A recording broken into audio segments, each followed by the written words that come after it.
আসসালামু আলাইকুম, welcome to Tanvir একাডেমিতে। আপনারা এখানে লক্ষ্য করতে পারতেছেন আমার একটি ডাটা সেট আছে এবং এখানে আমি ছোট্ট একটি সামারি করেছি। এই জায়গা থেকে আমি এই ডাটা সেট ভিত্তিক এখানে যে সামারিটা করেছি এখান থেকে যদি আমি নামটা চেঞ্জ করি, দেখুন আমার এখানে কিন্তু কালার হচ্ছে। অটোমেটিক আমি যেই নামটা করব সেই নামে এসে আমার কালার হচ্ছে এবং পাশাপাশি এখানে যে সেলস ভ্যালুটা সেটাও আলাদা একটা স্পেশাল কালার হয়ে যাচ্ছে। আমি যদি এখান থেকে বছর চেঞ্জ করি, দেখুন সেই বছর ভিত্তিক যে সেলস ভ্যালুটা সেটা কিন্তু ওই নামের এখানে কালার হয়ে যাচ্ছে। তো এটা হলো কন্ডিশনাল ফরম্যাটিং এর কাজ। এই কাজটা আমরা মাইক্রোসফট এক্সেলে কিভাবে করলাম আজকের ভিডিওটিতে এটা শিখব। টোটালি ২টা কন্ডিশন আমরা এখানে ইউজ করেছি। এটা কিভাবে করলাম এটা শিখব। তো ভিডিওর মূল টপিকে যাওয়ার আগে আপনাদের কাছে রিকোয়েস্ট, আপনি যদি এই ভিডিওটি আমাদের ইউটিউব চ্যানেলে দেখে থাকেন প্লিজ চ্যানেলটি সাবস্ক্রাইব করতে ভুলবেন না।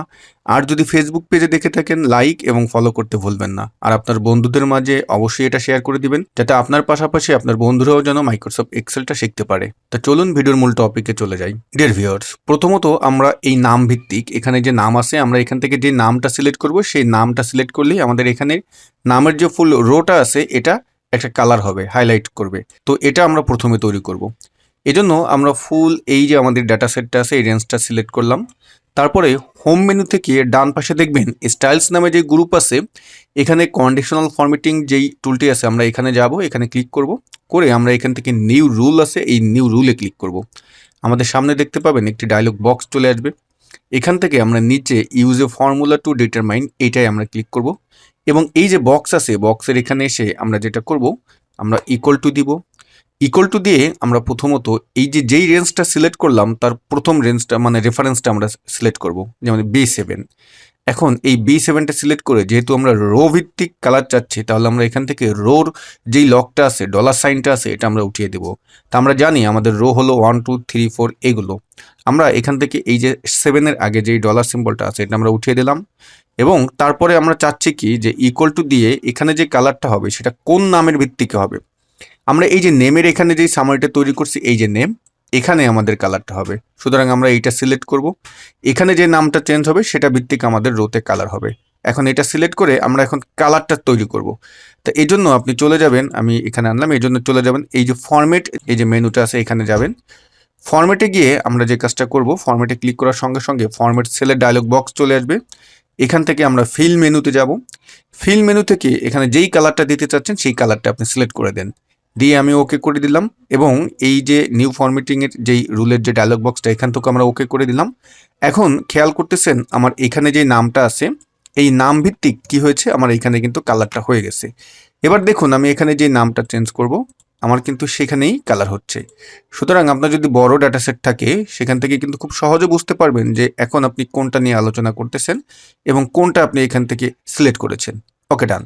এবার আপনি চাচ্ছেন কি যে আমি এখানে যে নামটা সিলেক্ট করব সেই নামের যেই সেলস আছে অর্থাৎ এই যে ইয়ার, এখানে যে আমি ইয়ারটা চেঞ্জ করব, ইয়ারটা চেঞ্জ করার সাথে সাথে আমরা এই সেলসের ভ্যালুটাও যেন এখানে আলাদা একটা কালার হয়। এটা কিভাবে করব? এটা করার জন্য আবার আমরা যে কাজটি করব, আমরা ফুল এই রেঞ্জটা সিলেক্ট করলাম, করে চলে যাব হোম মেনু থেকে ডান পাশে স্টাইলস গ্রুপ থেকে কন্ডিশনাল ফরম্যাটিংয়ে এবং এখান থেকে আমরা এই যে নিউ রুল আছে নিউ রুলে সিলেক্ট করব। নিউ রুলে ক্লিক করার পরেই আমরা এখান থেকে আবার ইউজে ফর্মুলা এটায় যাব এবং ফর্মুলার এই বক্সে এসে আমরা যে কাজটি করব ইকুয়াল টু দিব। ইকুয়াল টু দিয়ে আপনি চাচ্ছেন কি নাম্বারটা সিলেক্ট করতে বা এইখানে যে কোনো আমরা এই যে এই জায়গার প্রথম যে রেঞ্জটা এটা সিলেক্ট করলাম রেফারেন্সটা। এখন আমরা এখান থেকে ফুল লকটা উঠিয়ে দেব। কারণ হলো আমরা একটা সেলে এখন কি চাচ্ছি, একটা রেফারেন্সে আমরা লক চাচ্ছি, মানে সরি কালার চাচ্ছি। তাহলে আমরা এখন এখান থেকে সবগুলো ডলার সাইনটা উঠিয়ে দেব। উঠিয়ে দিয়ে ইকুয়াল টু দিয়ে এখন কোন কোন রেফারেন্সের ভিত্তিতে আপনি এই যে রেঞ্জটা নিয়েছেন এখানে যে সেলটা কালার করতে চাচ্ছেন সেটা হলো আমাদের এই যে সেলসের এই ভ্যালুটা, তাই না? এখানে যেটা হবে এইখানটায়, তাহলে আমরা এইটা সিলেক্ট করলাম। করে এখন আপনি ফরম্যাটে যান, আমি ফরম্যাটে ক্লিক দিলাম। আমাদের সামনে ফরম্যাট সেলসের ডায়লগ বক্স চলে আসলো। ফিলে যাবেন, ফিল থেকে এখন কি কালার দিতে চাচ্ছেন, আমি এখানে একটা রেড কালার দিয়ে দিলাম এবং রেড কালার দিলে আমাদের এখানে টেক্সটটা কিন্তু দেখা যাবে যে বোঝা যাবে না। এই জন্য আমরা ফন্টে যাব। ফন্টে গিয়ে আমরা ফন্ট কালারটা করে দেব সাদা এবং এটাকে করে দেব বোল্ড। তারপর ওকে করে দিলাম, ওকে করে দিলাম। দেখুন এখানে আমার 2022 সালে সেলস কত 154, এটা কিন্তু হাইলাইট হয়ে গেল। এবার আমি এখান থেকে নাম চেঞ্জ করি তামিম, দেখুন তামিমের এটা হয়েছে। এবার যদি আমি উপর থেকে দিয়ে দিই মমিন, মমিনের এটা হয়েছে। এবং এখান থেকে যদি আমি ইয়ার চেঞ্জ করে দিই 2023, 2023-এ 104, 2000 দেখুন 21, 104, সুন্দরভাবে কিন্তু এটা আমরা বের করতে পারতেছি। এখন অনেকে বলবেন যে ভাইয়া এইটা আমরা আবার ডিলিট করব কিভাবে, অর্থাৎ রিমুভ করবেন কিভাবে? তো এটার জন্য যে কাজটি করতে হবে, আপনি এই রেঞ্জটা সিলেক্ট করলেন, হোম মেনুতে গেলেন, ডান পাশ থেকে কন্ডিশনাল ফরম্যাটিংয়ে গেলেন এবং এই যে ক্লিয়ার রুলস আছে এখান থেকে clear rules from selected cells, আমরা যতটুকুন সিলেক্ট করেছি এখান থেকে যদি এই কন্ডিশনাল ফরম্যাটিং দূর করতে চান তাহলে এটা হয়ে যাবে। আর যদি ইন্টার শিটের ভিতর করতে চান তাহলে এইটা দিলে ইন্টার শিট হয়ে যাবে। এখন এটা সম্পূর্ণ ডিপেন্ড করবে আপনার উপরে, আপনি কোনটা এখন রিমুভ করতে চাচ্ছেন। আর যদি আপনি আলাদা আলাদা করতে চান যে না আমি শুধুমাত্র এখন এই যে ইয়েলো যেটা আছে এটা রাখবো, অথবা এই যে সিঙ্গেল যেটা আছে এটা রাখবেন, তাহলে এটা আপনি কিভাবে করবেন? তা আমি এই ফুল রেঞ্জটা সিলেক্ট করে হোমে গেলাম, কন্ডিশনাল ফরম্যাটিংয়ে গেলেন, ম্যানেজ রুলসে এটাই ক্লিক দিবেন, তাহলে দেখতে পারবেন আপনার সামনে কন্ডিশনাল ফরম্যাটিংস রুলস ম্যানেজারের ডায়লগ বক্স চলে আসবে। এখান থেকে এখন যেটা আপনি রাখতে চান, যেমন এটা হলো আমার ওই যে সিঙ্গেল যেটা আছে সেটা, এখানে কিন্তু বোঝা যাচ্ছে, ডিলেট রুল করে দিবেন, ডিলেট হয়ে যাবে। এটা সিলেক্ট করে এটা যদি ডিলেট রুল দেন তাহলে ডিলেট হয়ে যাবে। এখানে তারপরে অ্যাপ্লাই করে দিবেন, ওকে করে দিবেন, কাজ হয়ে যাবে। ডিয়ার ভিউয়ার্স, আপনাদের এখানে হয়তো অনেকের প্রশ্ন আসতে পারে যে ভাই আমি এখান থেকে যে নাম চেঞ্জ করতেছি সঙ্গে সঙ্গে আমার দেখা যাচ্ছে যে এই যে সেলস ভ্যালুটা এটা কিন্তু পরিবর্তন হচ্ছে, আমি এখানে যেই নামটা চেঞ্জ করতেছি, আবার এখানে যখন আমি ইয়ার চেঞ্জ করতেছি তখনই কিন্তু এইখানের এই সেলস ভ্যালুটা পরিবর্তন হচ্ছে।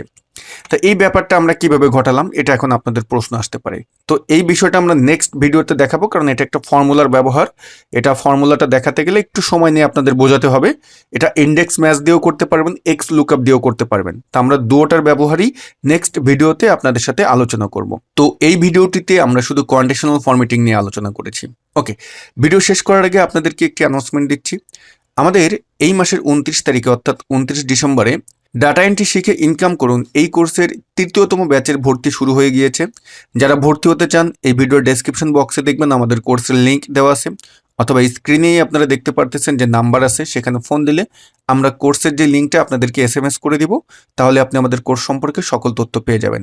আসন সংখ্যা খুবই সীমিত এবং আমাদের এই ডাটা এন্ট্রি কোর্সটা যেভাবে সাজানো, কোর্সের টপিকগুলো যেভাবে সাজানো, এটা আপনার প্রফেশনাল লাইফেও অনেক দরকার হবে।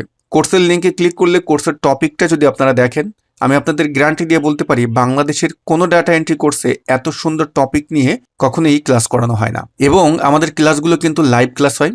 আমাদের এই ব্যাচের ক্লাস হবে রাত 8টা থেকে 9টা 20 পর্যন্ত এবং সপ্তাহে 3 দিন ক্লাস হবে, শুক্র, রবি এবং মঙ্গলবার। কোর্স ফি হলো 2500 টাকা। আশা করি ডাটা এন্ট্রির এই কোর্সটি যদি আপনি শুরু থেকে শেষ পর্যন্ত সুন্দরভাবে করেন এবং আমরা যেভাবে আপনাদেরকে দেখিয়ে দিব সেভাবে যদি আপনি লেগে থাকেন, ধৈর্য ধরে লেগে থাকেন, ইনশাল্লাহ আপনি সাকসেস হবেন। তো ভিডিও এখানেই শেষ করতেছি। সবাই ভালো থাকবেন। আল্লাহ হাফেজ।